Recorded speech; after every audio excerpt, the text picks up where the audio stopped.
Blog Talk Radio. Warning, the following program may include profane language, controversial viewpoints, and perspectives on the true nature of reality so far removed from the status quo, they'll make your head spin like a top. Young children, corporate executives, and religious fundamentalists should turn away now.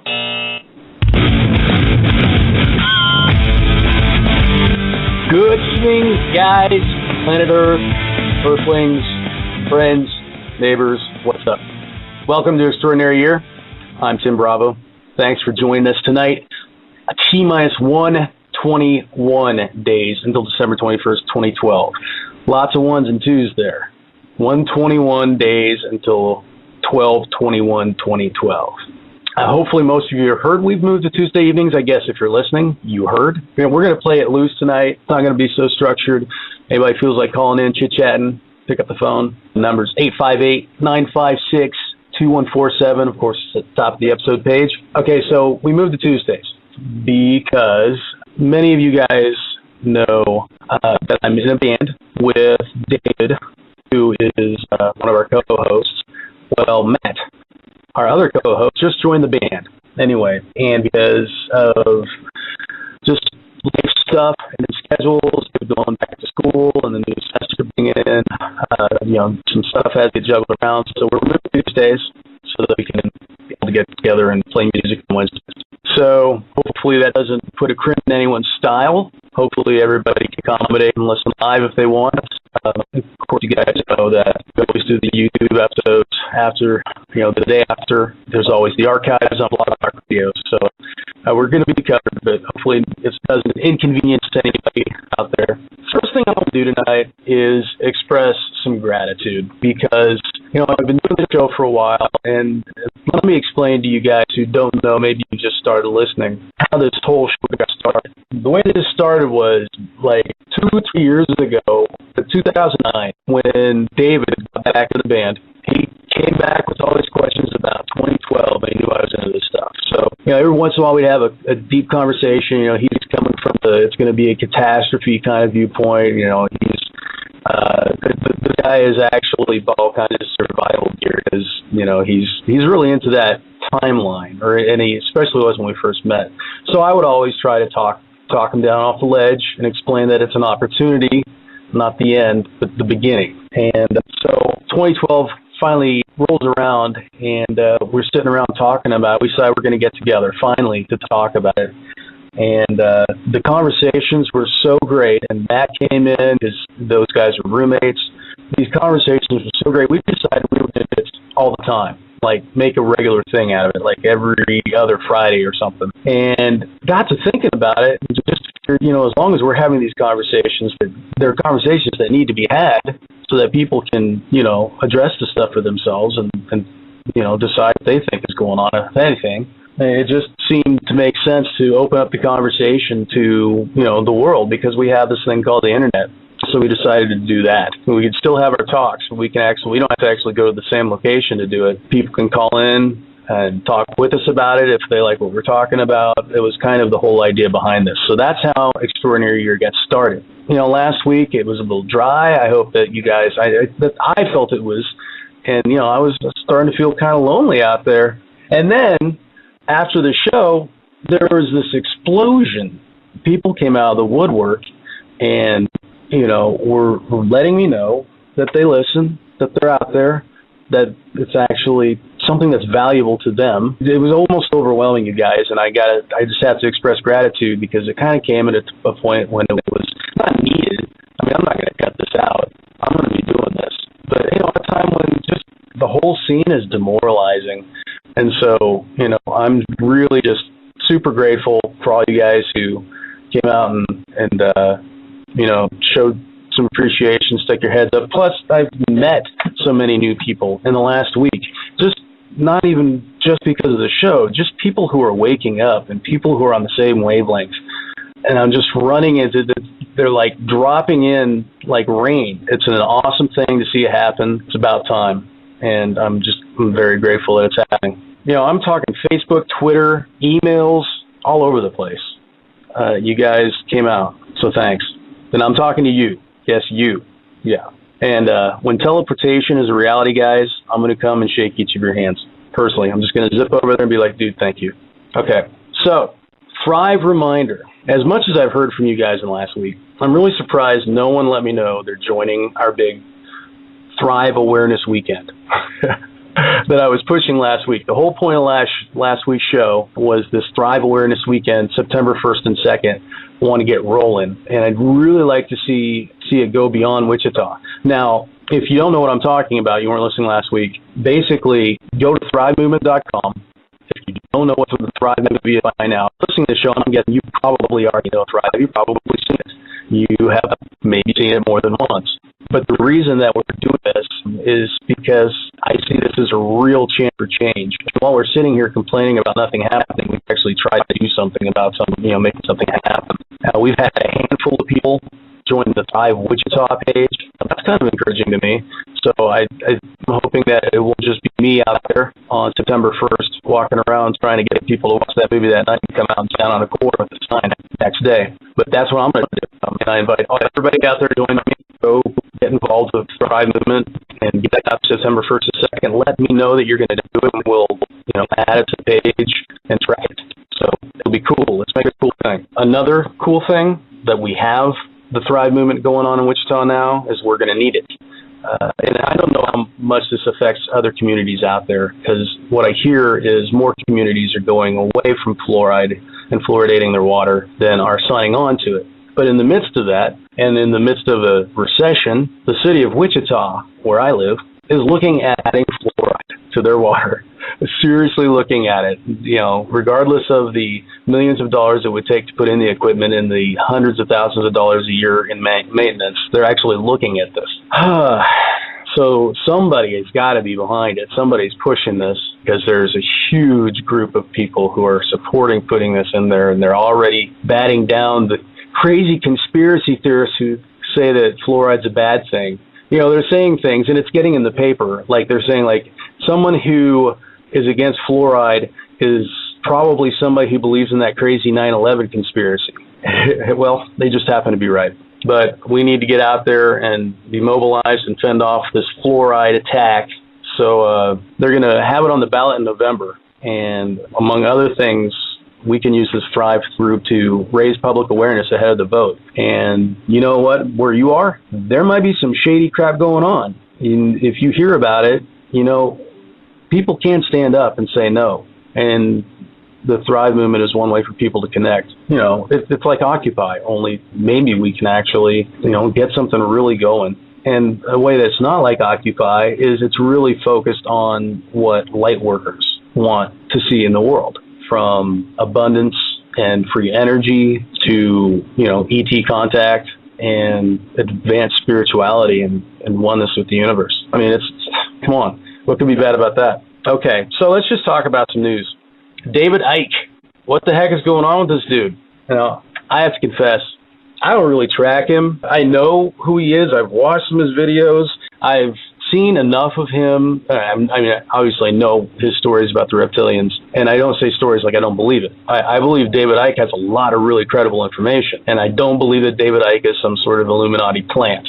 I think he's genuine, but I just wonder if he's gone off the ledge, because I don't follow his blog, and the only reason I know about this story was because I created a free online paper that updates daily based on what people are talking about on Twitter and stuff like that. News stories that are getting passed around, links that have to do with free energy, Tesla, things like that. It just automatically populates. And so David Icke has this article on his blog that says that humans aren't ready for free energy. What the fuck? What? David Icke is saying that we're not ready for free energy? I mean, that's just irresponsible and untrue. And anyway, I guess those are judgmental words, and I shouldn't be judgmental. So I'm going to reframe it, and I'm going to say that action is not helpful if you're trying to bring free energy and freedom to the planet. Anyway, the last few weeks have felt really dry news-wise to me. There's a little blip here and there, but it hasn't been just a deluge, other than the really horrible stuff that the Illuminati seem to be up to with their mass gun shootings. But as far as UFO videos and stuff, this stuff is kind of tapered off. And I keep lots of alerts through Yahoo and Google and what have you that something hits with keywords. I get it. There just hasn't been a lot of good video out there lately. There's a drop in a number, and there seems to be a drop in the quality of the ones we get. That's kind of weird. But it's not all bad. Just today, I think there was a triangle formation over Vegas that was definitely legit. And, definitely there. And apparently that was, last night, night before, something like that, over the Strip, and very obvious. And as somebody who was in Vegas, I can tell you can spend some time looking up. I wonder how many people saw it. Obviously somebody did. They put it on the internet. But it seems like all the best videos have gone to Mars. We don't have UFO sightings on Earth anymore. We have them on Mars. And that's just about the coolest thing that I can think of that's happened in the last week. There's video from NASA, from the rover, shot back from Mars, over time it's got that whole convex horizon thing going on.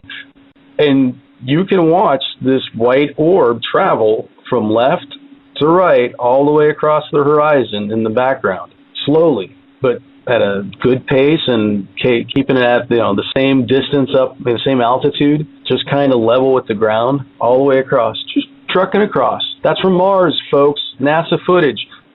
That should be nightly news. That should, come on, guys. Why can't we get some news up in here? Why can't people know about this stuff and actually see it and then consider the implications? That's because if people only knew, then they would look at the world a lot differently. Not necessarily a UFO. That's one of the theories, but the 2012scenario.com, Steve Becko's site, had an exclusive article today. One of their readers had sent in a series of radar images of a rainstorm over their area of South Bend, Indiana. And it's a pretty big area of rain. And as somebody who works at a news station, has been in the business for some time, I know what I'm looking at with the radar information, the radar images. And this had a very weird anomaly. It was an area of the rain where it was like cut out in the shape of a triangle, an equilateral triangle, a pretty much perfect triangle. And as the rain moved, that triangle just stayed in the same place. And I don't know what could cause that. I suspect that some really smart person who knows all about radar might be able to tell us it's something to do with the machinery, the equipment, or they might just say that. But the immediate theory that went out was UFO. That I think that's even how the 2012 scenario kind of couched it, as a UFO blocking the rain. But there's some detraction on that theory, because if there were an object there to block the rain, then the object would show up on radar.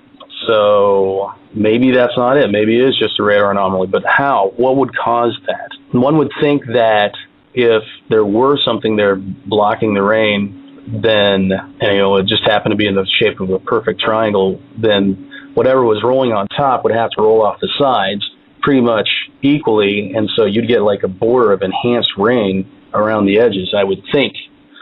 But, I am not a meteorologist. All I know is I'm looking at those pictures, and you can go to our Facebook page. You'll see them, or you'll see the article. I'm going to look at those images, and, it's definitely there. What is it? I don't know. The storm moves on. The triangle stays in the place. So, a bit of a debate on our Facebook page. You might go join that. Give us your 2 cents. It's weird. It's not like it's not something. It's a lack of something where something should be. So it's kind of weird. I complain a lot about not getting good news in the United States. We can get decent news. Well, at least we can get better news, and it doesn't take much. But we can get more real news in the United States from foreign news organizations. We don't get it from our own organizations. And one of those organizations that has consistently brought stuff and been just kind of, I don't know, a bastion of real journalism is RT, which is Russia Today. They obviously have now an American division. They do some good work, and it's definitely network quality. I don't know if you've seen it, but they upload it all to YouTube because I don't know how many of us can actually get it with our cable subscriptions or our dish subscriptions or what have you. I know I can't get it with my AT&T Uverse, so I watch it on the tube. But anyway, it is mainstream for Russia. It's growing here in the United States. Apparently there is a correspondent in New York named Lori Harfinist, and she did a man-on-the-street interview in New York City. And I think I'm going to play this for you guys so you can listen to. They're talking about the Mars rover. And this is what everyday New Yorkers, well, I guess anybody's an everyday New Yorker because the first guy you'll hear isn't even an American. But these are real people. And yeah, they're being kind of led by this Lori girl. But at the same time, listen to what she's trying to pull out of these people and know that this is actually out there. Human technology is on Mars. So what? This week, let's talk about that. I hope we'll find some other kind of life there, and I think it can help to understand that we're not alone in the universe. Do you think that we will shift our perception of how to be if we learn that? I hope so. Maybe we will become a bit more humble. I hope so. And it's funny to say that because I'm French and we're not humble at all, but I think we need that to understand that we're not alone, yes. I don't think as many people are into it that should be. I posted something on my Facebook and I haven't had one comment or one like at all, and that was a couple of days ago, so that's kind of a little bit of a disappointment. Why is that? You would think reaching another planet is stellar. I feel like maybe the Olympics shadowed it, and kind of eclipsed the moment. Well, I tend to think there's more pressing issues here on Earth, and I'd rather see the money invested in environment and global food issues and that kind of thing. But couldn't we possibly find other solutions if we look outward? Possibly. I think it's great too. I feel like we've lost that spirit of exploration largely. Well, it's underfunded. A lot of people have it, but we don't commit enough to education, either at school, in our government, or in our living room. Or in our solar system. I suppose so. Maybe they'll find some old wormholes or something of carbon-based or something like that, but... No Martians? No Martians, no. What if they did find Martians? Then I don't think they'll want to come to Earth. If they're getting our television, they won't be wanting to be coming. They'll be seeing our live Kardashians and stuff. They're like, no. Whether or not you think it's a big deal that humans have technology on Mars, the bottom line is it kind of is a big deal. Or at least it's a massive accomplishment, no matter what we learn from it. That was interesting to me. Who knows what ended up on the editing room floor on that one? That hit air. People saw that. And I don't know. I just found it encouraging and very interesting, the things that people are saying. Dude, they're just the same things that we've been saying to each other for months. A lot of that. And bless Lori for, having the guts to get out there and kind of put a little spin on it. Because I'm sorry, people say that journalism is supposed to be completely unbiased. Well, guess what? We're human beings. And unbiased journalism is a real tough thing, and sometimes things need to be said. And she wasn't saying that's how it is. All she was saying was, "What if?" I think it's awesome. Okay, we've also been waiting for this whole collapse of the banking system. I can't believe here we are. We're late August 2012, and the ball hasn't really started dropping visibly. We hear about all this stuff, and we see it's on the cusp, and we hear them talking about it day in and day out on financial news stories. I listen to Marketplace on NPR on the way into work every morning. They say you hear some pretty interesting stuff.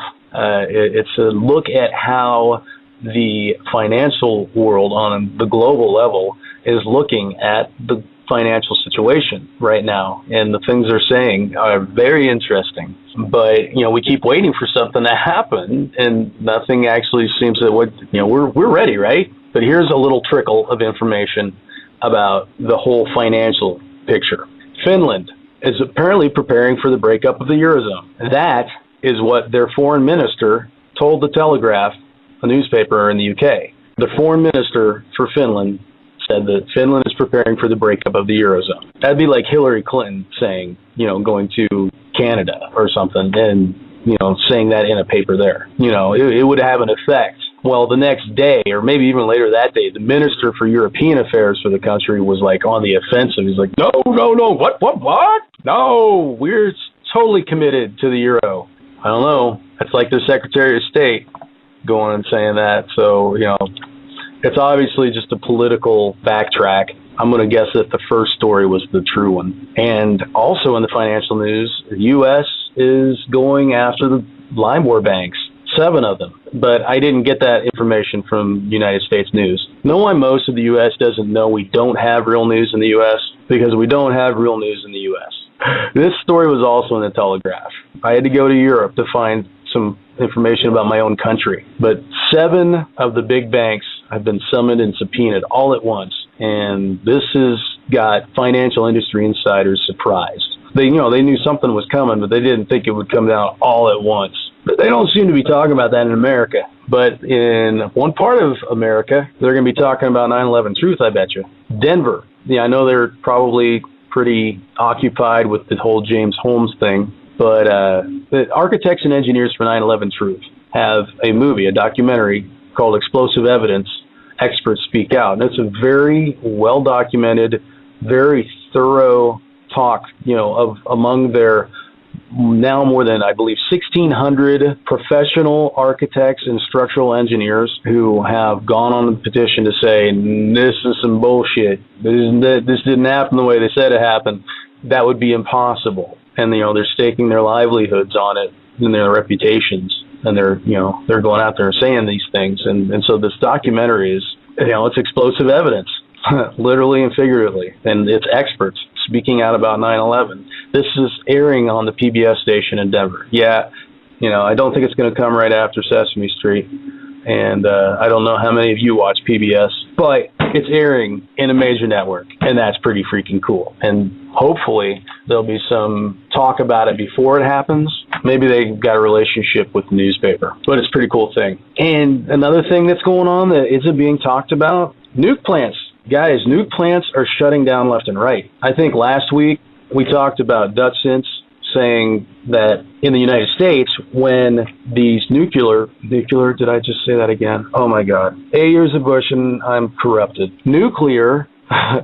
When these nuclear plants are coming up for review in the United States, they're being shut down basically permanently. They're saying temporarily, but they're saying they're being permanently shut down until we figure out what we're going to do with the waste. So anytime one of these plants comes up for review, and it has to happen every so often, it's going offline and it's staying offline until, we figure out what we can do after Yucca Mountain.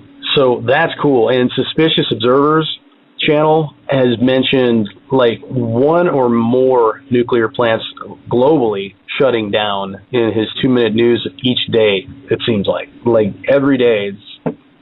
Some days 2. It's a good thing. And, maybe this is another one of those. I coined a word last week, and I think I'm going to start using it. Slow closure. What's slow closure? Slow closure is the government's way of slowly leaking information into the public domain on page 9, Friday evening, that kind of stuff, where the UK releases its MOD files and there'll be some tidbit information in there. It'll make a headline and people will read it, but they won't look at the whole picture. They won't think about it. They won't put it together. It's just little bits and pieces of information in there, but not like some full disclosure. Not disclosure with a D, and not all at once. No, slowly over time, just a little trickle. It's slow closure. So I'm wondering if this whole nuke thing is kind of like slow closure. It's a slow awakening. I don't know, but it's good news, and I'll take it. And that's what I'm trying to do with tonight's show, is kind of look at what's good news out there, what's out there, because we can all find stories of just horrible stuff that's going on, stuff that could be very scary, stuff that the government's doing, buying up ammunition and putting together FEMA camps, training Russian soldiers on American soil. You know what? You guys are probably already hearing all that same stuff too. And I, for one, am just not going to invest any energy in that whole scenario. None. Because first of all, I don't want it to happen. And second of all, I don't think it can. Third of all, I'm focusing on a different outcome. So stay positive, guys. Be not afraid. Do not be afraid. Do not be afraid, guys. It's not worth it. Doesn't help anyone. So, good news. This was kind of buried, and another reason that I keep that new energy paper around is that every once in a while I get a nice little tidbit in there. And this was on CNN.com about a sonic heater with basically free electricity. It's a third world oven that's being developed. I forget who is developing it. I think it's a group in the UK. Basically, it uses sound to cook. It's a sonic heater. The excess energy can be routed as electricity. It's got like up to 36 watts of electricity right now, which is not a lot, but it's enough to help out in a third world country around the house. And, you know, if you've got heat and you got this stuff going on anyway while you're cooking, you might as well get some electricity out of it. So, you know, that's another thing, is that kind of slowly releasing the whole new energy technology to the world, starting with the third world, who could really use it most. I just think that's interesting. I mean, this thing, the sound is apparently how it powers it. You know, high vibration, high amplitude sound that's going to move stuff. Even though this thing has no moving parts, you know, which makes wear and tear less of a concern. The stuff will last forever, which they're going to need in a third world country. They're testing this stuff in Bangladesh and Nepal right now. And apparently on the inside of this pipe that creates the sound, it's 170 decibels inside. That's the space shuttle taking off on the inside. And outside, it's quiet. And that's according to the article on CNN. I haven't heard it, but I'm thinking, so you got this little cooker, and on the inside, it's 170 decibels. On the outside, it's just quiet, whisper, huh? I would love to see that in action. I would love to see that in action. So I'm going to promote the next few week shows, because now that we moved to Tuesday, I've been trying to get some actual shows put together for you guys. Starting next week, next Tuesday. Are you ready for this? Drum roll. We're going to have Mr. Louis Lefebvre, who is the guy behind Heliofont. And if you've listened recently, you know that we talked extensively about this movie, I, Pet Goat 2.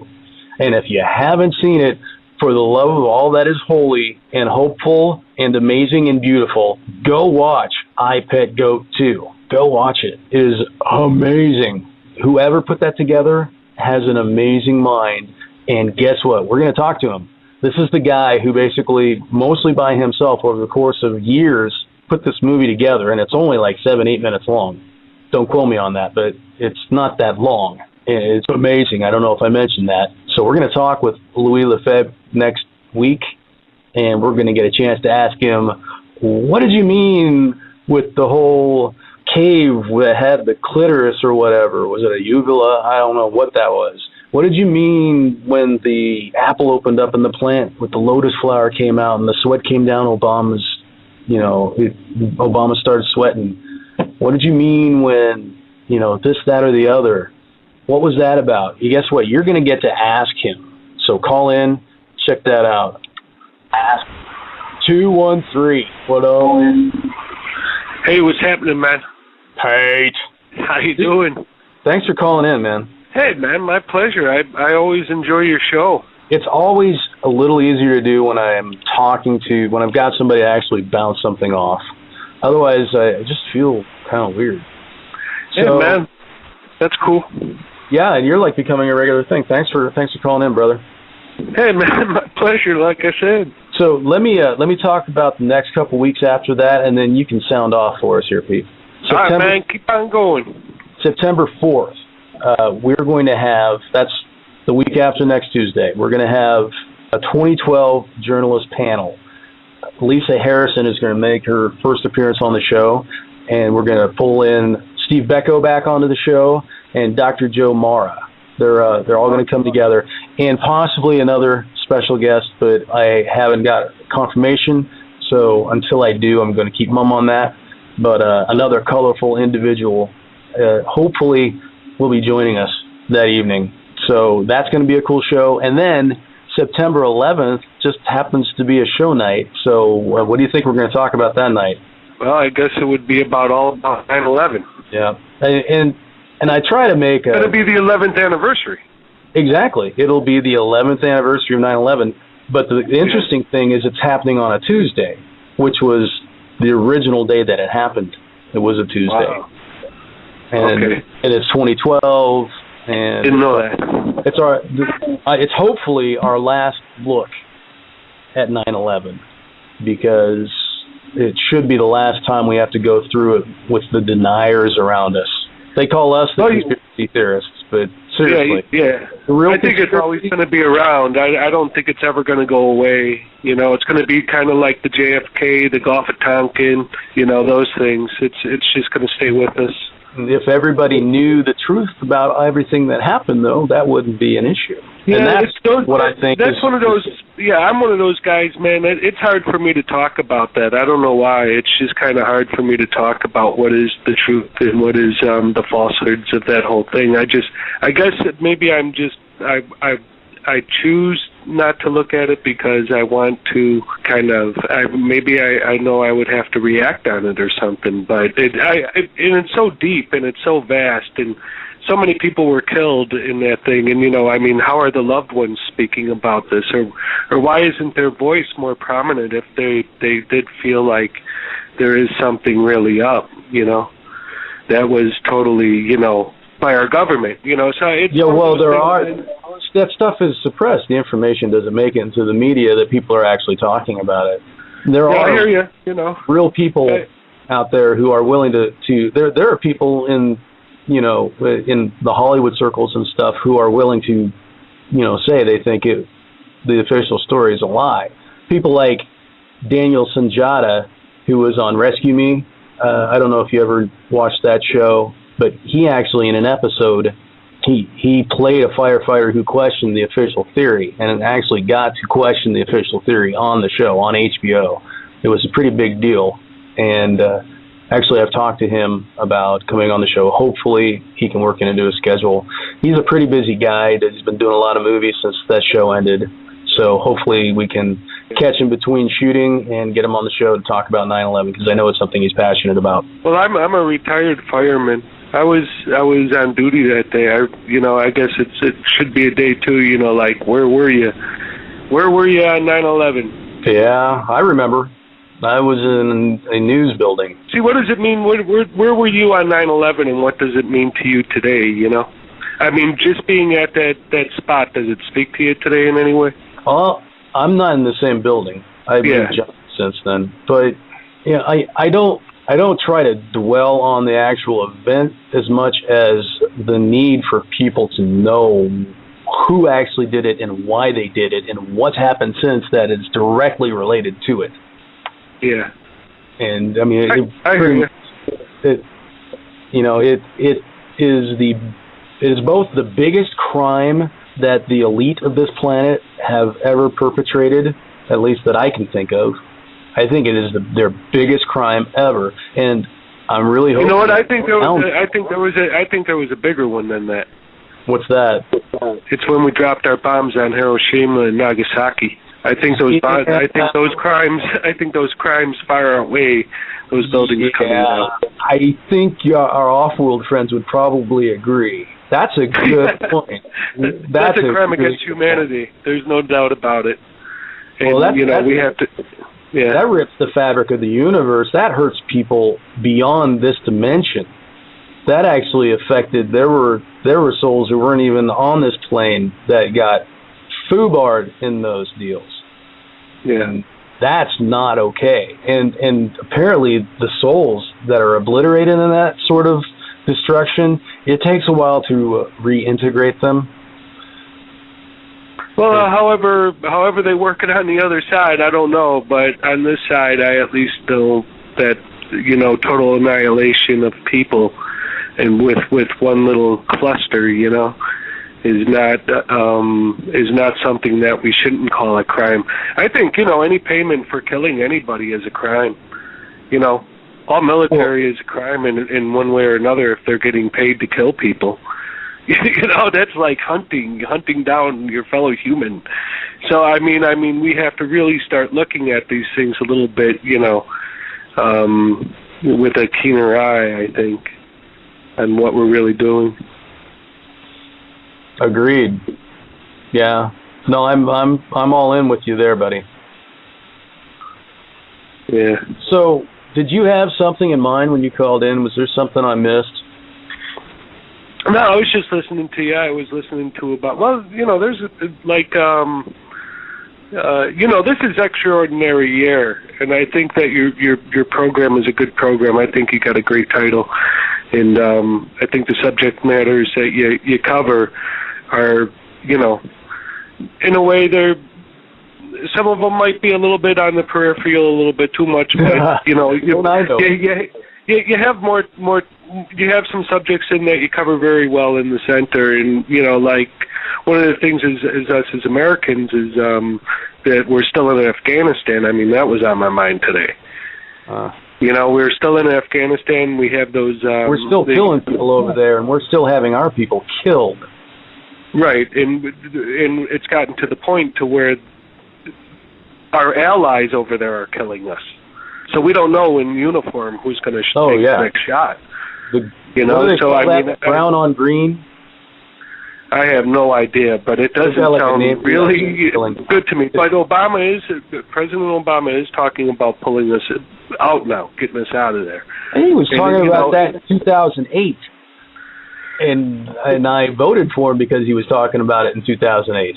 Well, he did the thing with Iraq, He did the thing with Iraq. He got us out of Iraq, so, he did the pull out with Iraq. So, I mean, Afghanistan's there, too. I guess these things don't take overnight. There has to be a lot. Yeah, but Afghanistan is built on a lie.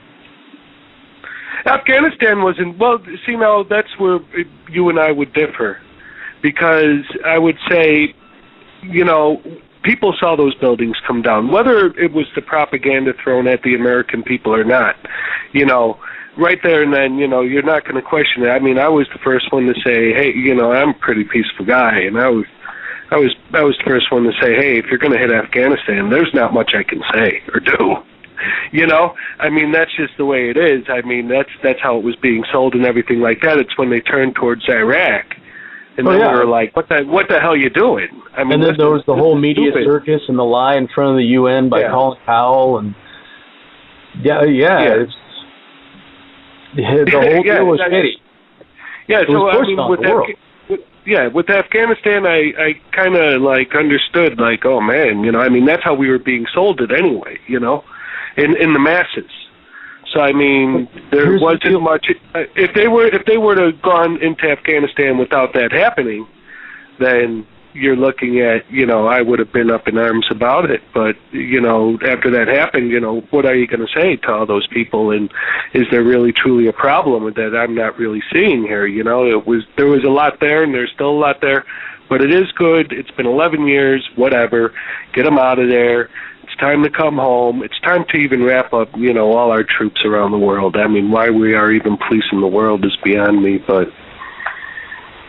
So that's what's been on my mind. That's what you do when you are trying to control. Yeah. And the people who are at the top of this heap are very good at what they do, and they plan extensively. They plan centuries out. These guys are serious. They're in it for the long haul. It's their life. And if you're smart enough, if you've got enough power, you can get the smartest people to tell you how to do things the smartest way. I'm thinking I'm thinking they had Iraq planned before 9/11. I think they were thinking 2-3 steps ahead. Like they knew, okay, this is what we're going to do. We're going to go into Iraq, but first we're going to go into Afghanistan, and we're going to do it because of this. And it's just going to grow into this endless war all over the place because then these other conflicts will happen, and we'll be in Iran. Yeah, there was no reason to invade Iraq. We had them. We had them covered. I mean, they sold us the weapons of mass destruction bit, which it really had nothing to do with 9/11. And we had that I think it was called the 33rd parallel or something, no-fly zone. Iraq was covered. They weren't going anywhere. And for that to happen then was just mind-boggling, and it was wrong, and it was just wrong, man. But it wasn't. But whether they planned it beforehand or after, I'm sure it was in their script somewhere. You know what I mean? And what to do if this happens, and the oil fields of Iraq, man, were tasty. It's all about resources.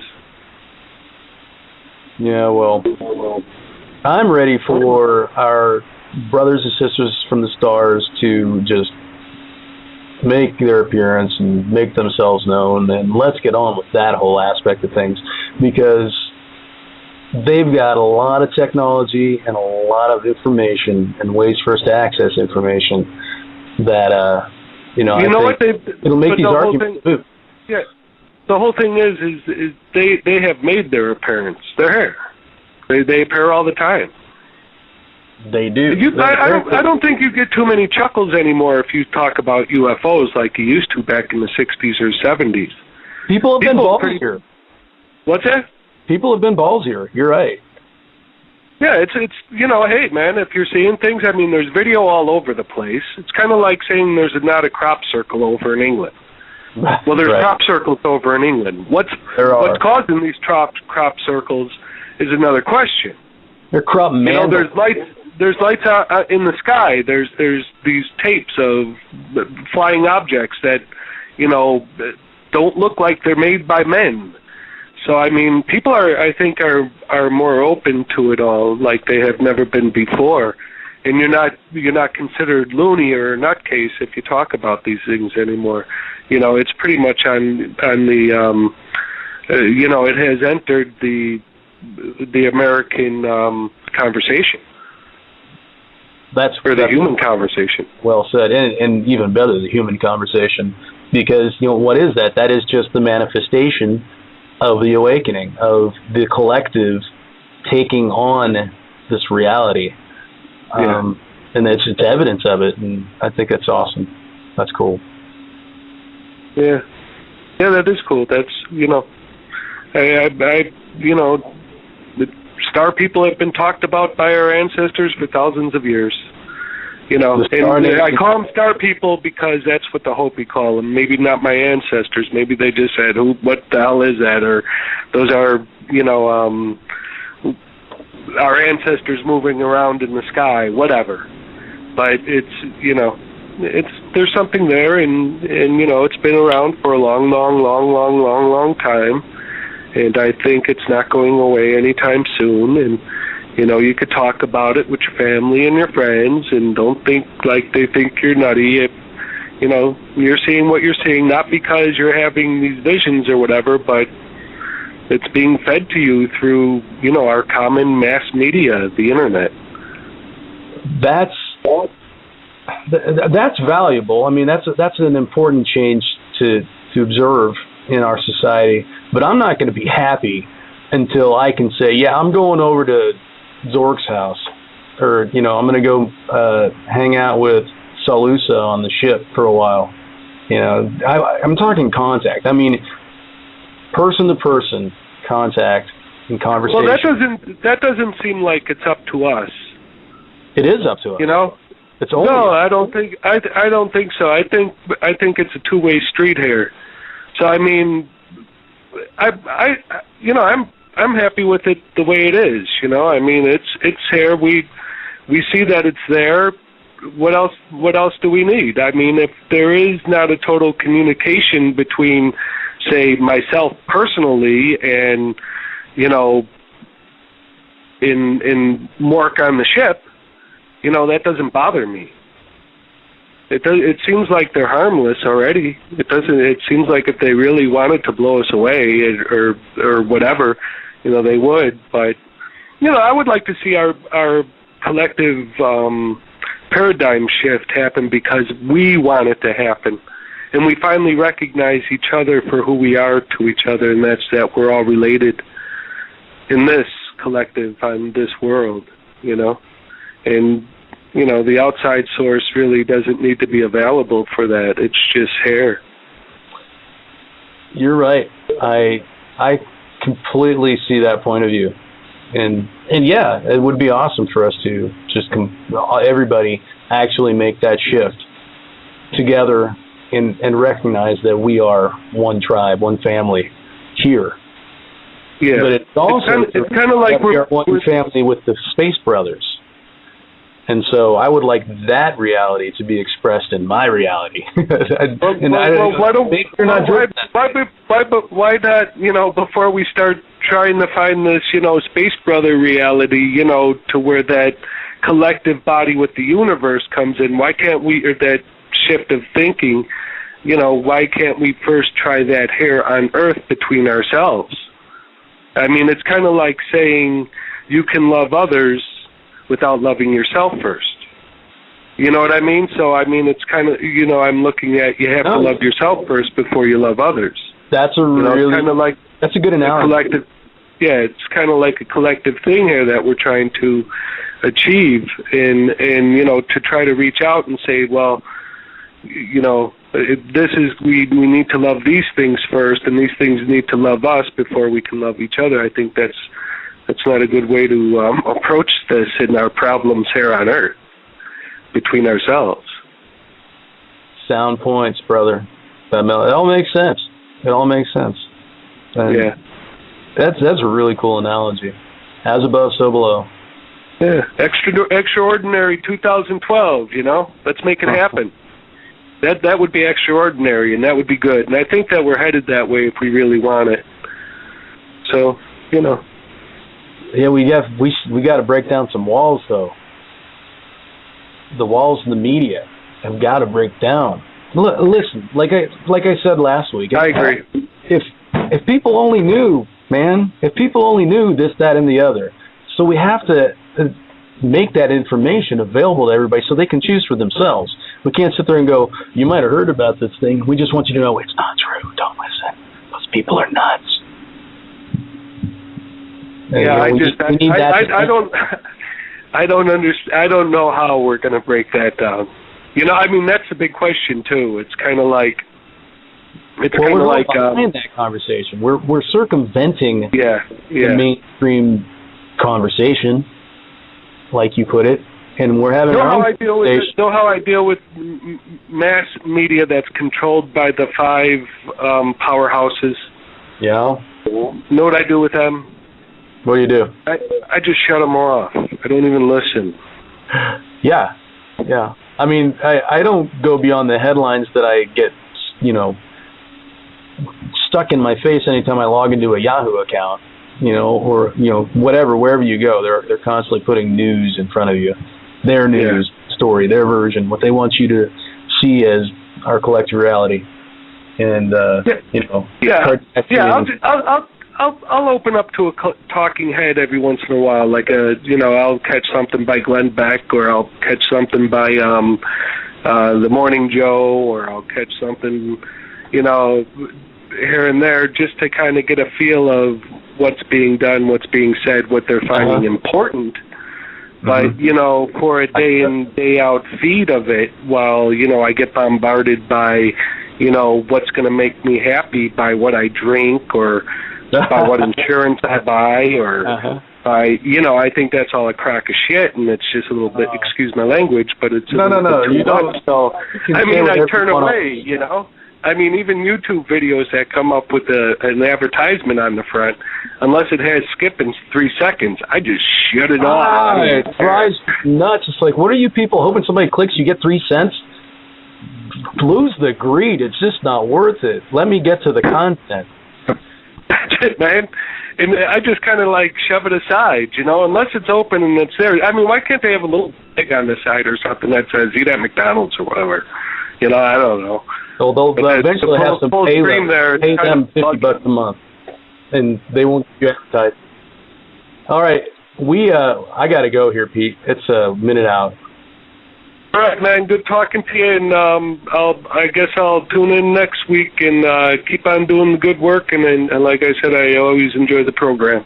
Man, I totally appreciate that. You don't even know. It's really awesome to connect with people like you. You're one of the people I was thinking of when I was talking earlier about just the amazing outpouring and all these new people that are coming, through this show to me that are just totally on the same wavelength, and it's awesome. It's awesome to have happen. So, and I appreciate your points. Appreciate your points. All right, if you need a hand with anything, just give me a holler. Right on, brother. Talk to you later. All right, man. Later. All right, well, that's us this week. Next week, remember, Louis Lefebvre, iPad Go-To guy, September 4th. We've got the journalist panel, Lisa Harrison, Steve Becko, Dr. Joe Mara. September 11th is September 11th. So, Facebook.com/Extraordinary Year. Like us, spread the word. Follow me on Twitter at Tim Bravo. And that's it for us on the 121st day before December 21st, 2012. Ones and twos. Keep your ear to the ground, kids. Hold on tight. And remember, it's not going to play. Do not be afraid. There we go. It's probably going to play. Do not be afraid. Awesome. Gotta love Blog Talk Radio. It's going to be an extraordinary year, guys. Peace is on its way. Namaste.